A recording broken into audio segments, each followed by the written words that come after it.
Então, muito obrigado a todos. Eu penso que isto está a funcionar, espero que sim. Ok. Eu queria também, em primeiro lugar, agradecer à Ordem dos Notários Portugueses, na pessoa do Sr. Bastonário, o convite. E, da mesma maneira que o Dr. João Menezes me disse que eu não ia ser penalizado, eu tentarei não penalizar a audiência e tentar ser o mais breve possível e o mais sucinto possível na minha exposição. Cabe-me a tarefa de abordar o certificado sucessório europeu e tentá-lo fazer então da forma mais sucinta possível. A verdade é que o certificado sucessório europeu pode ser hoje visto como, se calhar, a maior inovação do regulamento.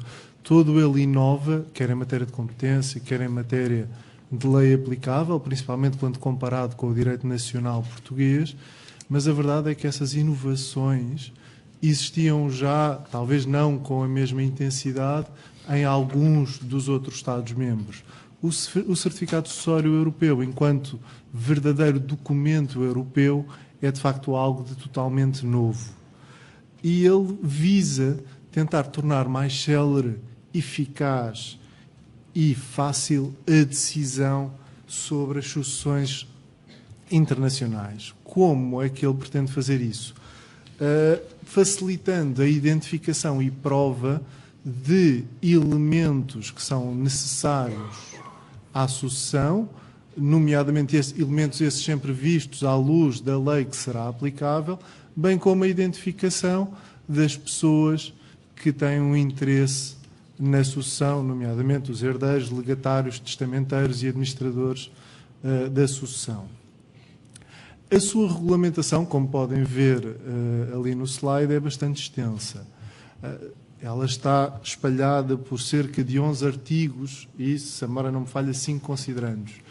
Comparem isso com a regulação que existe para a habilitação de herdeiros portuguesa, que é um documento autêntico dos Estados Nacionais. Essa está regulada num único artigo, o artigo 59 do regulamento. Ora bem, a minha ideia hoje será, sobretudo, falar de alguns elementos, não de todos os elementos do certificado sucessório europeu, mas alguns elementos que me parecem importantes e que me parecem também que possam suscitar algumas perguntas, para que também se possa, desta maneira, promover algum debate e promover algum estudo adicional sobre esta matéria. Eu tentar-me focar nestes 5 pontos que estão aqui no slide e passando imediatamente para o primeiro. O primeiro é o da internacionalidade. O que é que eu quero dizer com a internacionalidade? Todas as matérias deste regulamento pressupõem uma sucessão com incidência transfronteiriça. Mas esta característica da internacionalidade é consagrada de maneira diferente nas várias matérias. E na matéria do certificado sucessório europeu é interessante porque a internacionalidade é feita ou é definida do seguinte modo: tem de existir pelo menos pontos de contacto com 2 Estados-membros. E a expressão aqui não é inocente, 2 Estados-membros. Porquê? Porque, por exemplo, na lei aplicável, já falaram os meus colegas, mercê da aplicação universal, a incidência transfronteiriça pode ocorrer entre um Estado-membro e um Estado terceiro. Aqui não. E isso tem a ver com a natureza verdadeiramente europeia do certificado. O certificado produz efeitos, e isso veremos melhor, dentro do universo, ou dentro do espaço europeu. Por isso é que há uma limitação a pontos de contacto com pelo menos 2 Estados-membros. Porquê? Porque os efeitos do certificado sucessório europeu não se produzem por força do regulamento em Estados terceiros, em Estados não vinculados ao regulamento. O que não significa que esses Estados não possam aceitar, caso o seu direito interno assim o determine, o certificado sucessório europeu.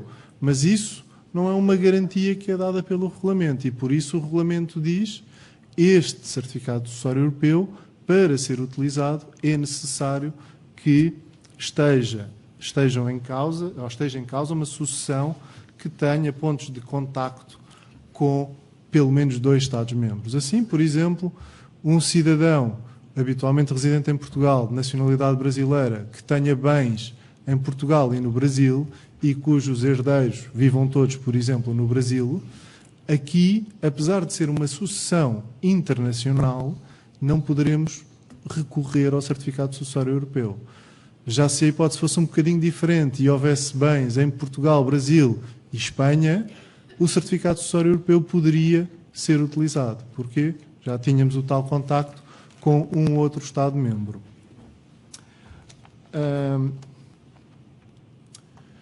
Quanto à utilização facultativa, é do regime do certificado sucessório europeu que consta do regulamento, dois elementos são absolutamente claros.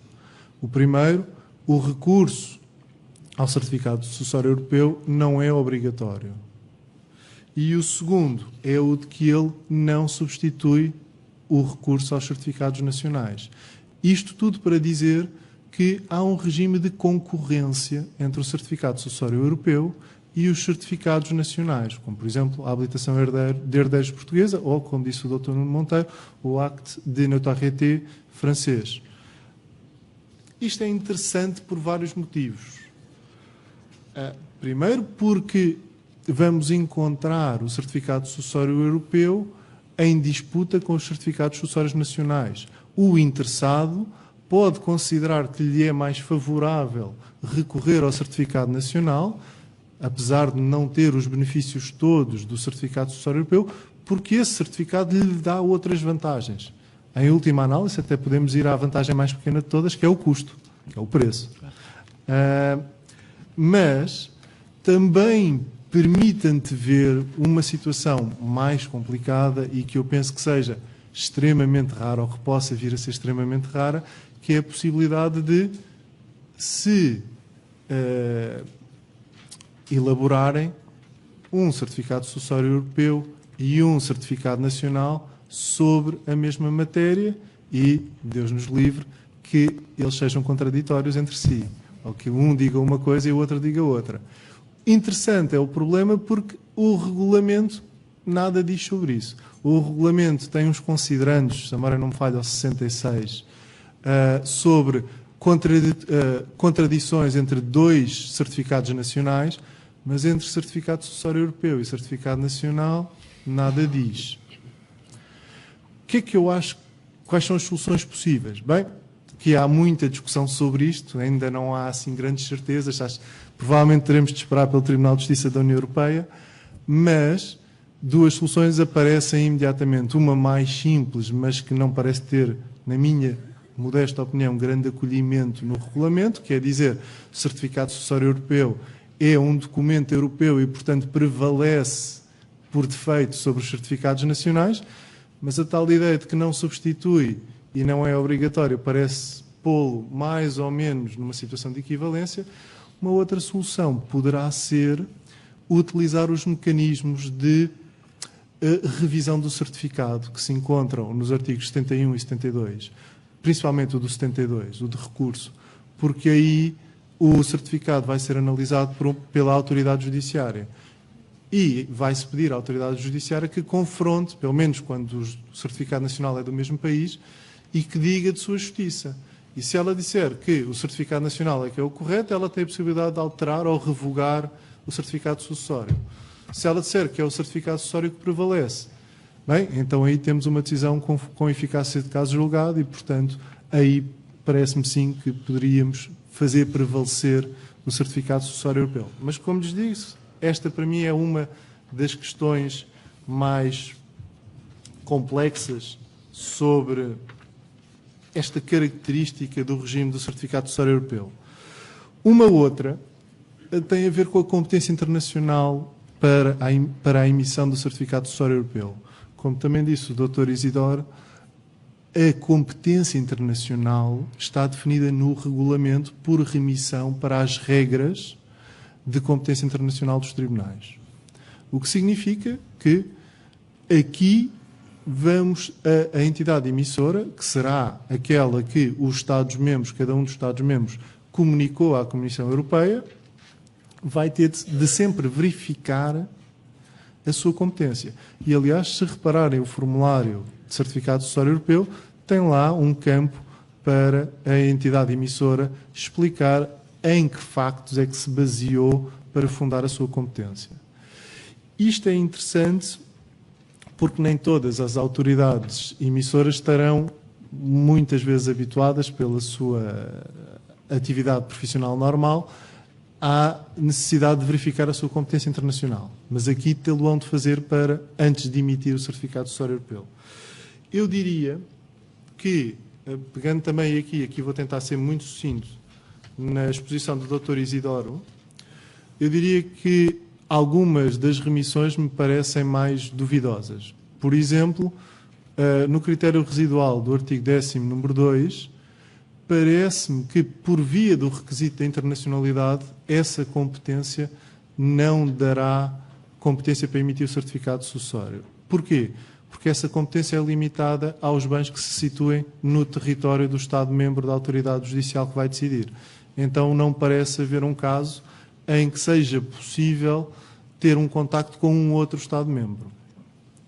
Também me parece que pode causar alguns problemas o 10º número 1, sobretudo com o problema dos plurinacionais. Lembrem-se que o 10º número 1, o primeiro critério, é ter bens num Estado-membro e ser nacional desse Estado-membro. Ora, um plurinacional, não será difícil haver pessoas com dupla nacionalidade portuguesa e espanhola, e nesse caso, tanto as autoridades emissoras espanholas como as portuguesas poderão ser competentes. Aqui poderá colocar-se um problema até de litispendência. A remissão não é feita, mas eu penso que se poderá usar por analogia para resolver eventuais problemas. O artigo 7º, para mim, coloca o problema maior. Porquê?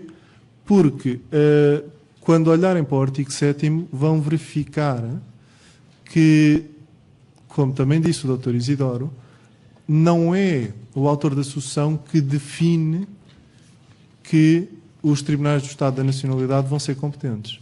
É o autor da sucessão que escolhe a lei aplicável e depois é a vontade ou de todas as partes na sucessão ou de pelo menos um deles que vai atribuir essa competência aos tribunais da nacionalidade. E isso coloca-me um problema, que é, bem, mas então quem é que vai ser a autoridade emissora? Vai ser a autoridade emissora nos termos do artigo 7, mas normalmente o certificado é pedido antes da ação ser intentada.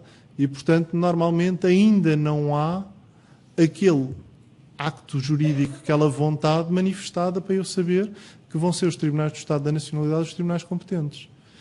A única exceção a isto parece-me ser se todas as partes interessadas na sucessão fizeram e subscreveram um pacto expresso de jurisdição a favor dos tribunais da nacionalidade, aí a autoridade emissora tem a certeza absoluta que o tribunal competente vai ser o Tribunal do Estado da Nacionalidade. Mas parece-me que nos restantes casos poderá ter de se recorrer não ao artigo 7º, mas à regra geral do artigo 4º. A regra geral do artigo 4º, eu nem sequer vou falar muito dela, já se falou aqui muito sobre os problemas de concretização do conceito de residência habitual. São os únicos que podem colocar um problema às autoridades emissoras no âmbito do artigo 4º. Vou dizer também que o artigo 4º é aquele que mais facilmente vai garantir a coincidência entre o foro e o direito aplicável, ou seja, que mais facilmente vai garantir à autoridade emissora a possibilidade de aplicar o seu próprio direito material à sucessão. No entanto, o Dr. Nuno Monteiro já vos mostrou aqui também cabalmente que pode funcionar, nomeadamente, a cláusula de exceção, pode funcionar o reenvio, que alteram, são duas situações em que essa coincidência se vai perder. Existe ainda uma outra no artigo 30, que tem a ver com regras especiais que estabelecem restrições à cisão de determinados bens. Para além disso, chegamos agora aos efeitos.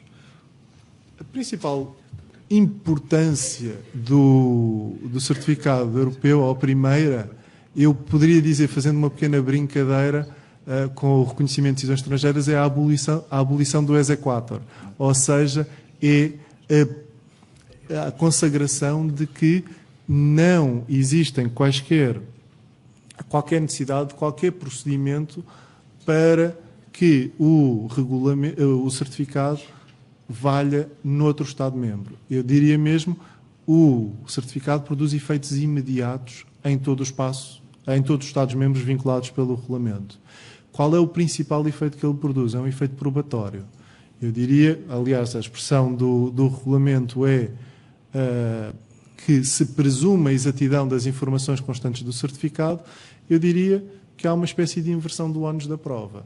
A pessoa, por exemplo, a pessoa indicada como herdeiro no certificado é, para todos os efeitos, herdeiro até que seja provado o contrário num procedimento.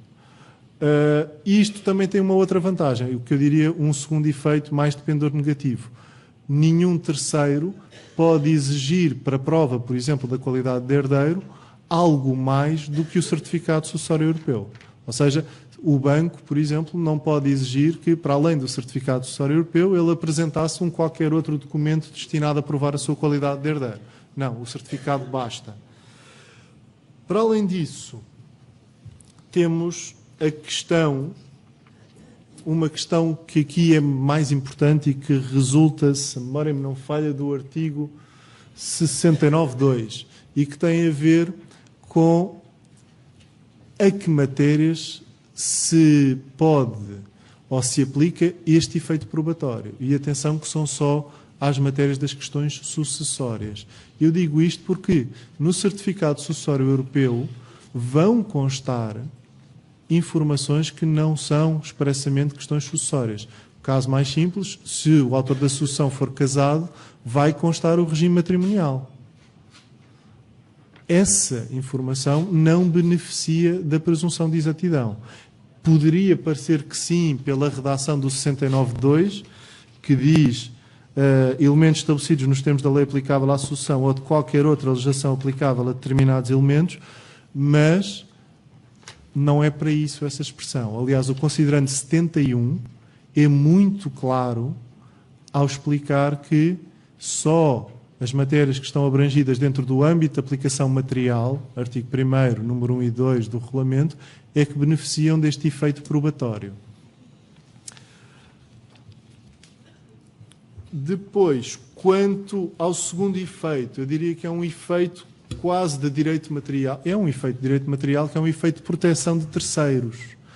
Se vocês virem os artigos 69, número 3 e 4, verificam que o terceiro que entrega um bem ou efetua um pagamento à pessoa que está indicada como habilitada para o receber no certificado tem o benefício de que essa prestação vai ser sempre considerada liberatória. Portanto, isto é uma proteção do terceiro de boa-fé. No número 4, o caminho é o inverso. Uma pessoa que esteja indicada no certificado sucessório como tendo capacidade para dispor de bens da herança, se o fizer a um terceiro de boa-fé, o terceiro de boa-fé não pode ser prejudicado por, mais tarde, se vir a descobrir que essa pessoa, de facto, não tinha, ou que havia um erro no certificado e que essa pessoa não tinha a capacidade. Eu quis chamar a atenção para um pormenor e um erro na versão portuguesa do regulamento. A parte final do considerando 71 diz: o presente regulamento deverá determinar se essa aquisição de bens por um terceiro é ou não efetiva. É exatamente o contrário. Se virem as versões inglesa, espanhola, francesa, tudo o que vão encontrar é o presente regulamento não deve determinar se a aquisição do bem por terceiro é ou não efetiva, se o efeito de propriedade, se o efeito transmissivo do direito real de propriedade se deu ou não. Portanto, cuidado aqui com esta redação da parte final do considerando 71. Por fim, e muito rapidamente, o controle. Só quero chamar a atenção para uma coisa, e essa, para mim, é, se calhar, uma das soluções mais surpreendentes e talvez a razão porque o Dr. Isidoro, não sei, depois podemos falar sobre isso, chama verdadeiro passaporte. Não há controle, exceto do Estado-membro de origem do certificado sucessório europeu. Ou seja, se a autoridade emissora for a autoridade espanhola e o certificado estiver a querer ser usado em Portugal, nenhuma autoridade portuguesa pode controlar o certificado sucessório europeu. Sob qualquer motivo. não pode controlar a competência da autoridade espanhola, não pode controlar sequer a conformidade com a ordem pública internacional portuguesa. Isto é extraordinário porque, reparem, nos documentos autênticos, artigo 59, pode-se controlar a conformidade do documento autêntico estrangeiro com a nossa ordem pública e mais, no reconhecimento de decisões estrangeiras, artigo 40, a linha A, também se pode fazer o controle da conformidade com a ordem pública.